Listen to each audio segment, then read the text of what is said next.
שלום לכולם.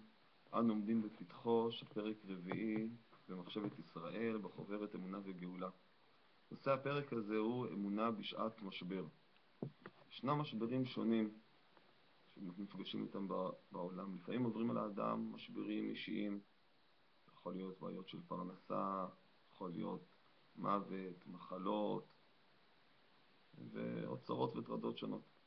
ולפעמים עוברים עלינו משברים ציבוריים שייכים לקבוצה גדולה או אפילו לעם כולו.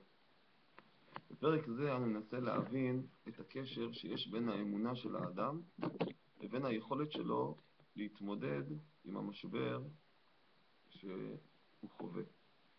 לאחר פיגוע קשה לפני כמה שנים שבו נהרגו כמה אנשים, שוחחו ביניהם שתי נשים ששיקלו את בניהם בפיגוע. אחת דתייה ואחת שאיננה דתייה. זו שאיננה דתייה אמרה לחברתה הדתייה, לכם יותר קל. אתם דתיים, יש לכם אמונה. יותר קל לכם להתמודד עם הצרה הזאת. איך אמונה מועילה בהתמודדות עם הקושי?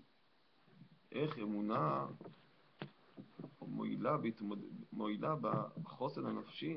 איזה כלים היא נותנת לאדם להתמודד עם המשבר? משימה לשיעור הקרוב. אבקש מכל תלמיד לכתוב על משבר שהוא חווה באופן אישי. כלומר, זה אסון, צרה או קושי שהיה לו, שנפגש איתו במהלך החיים, וכיצד הוא התמודד איתו.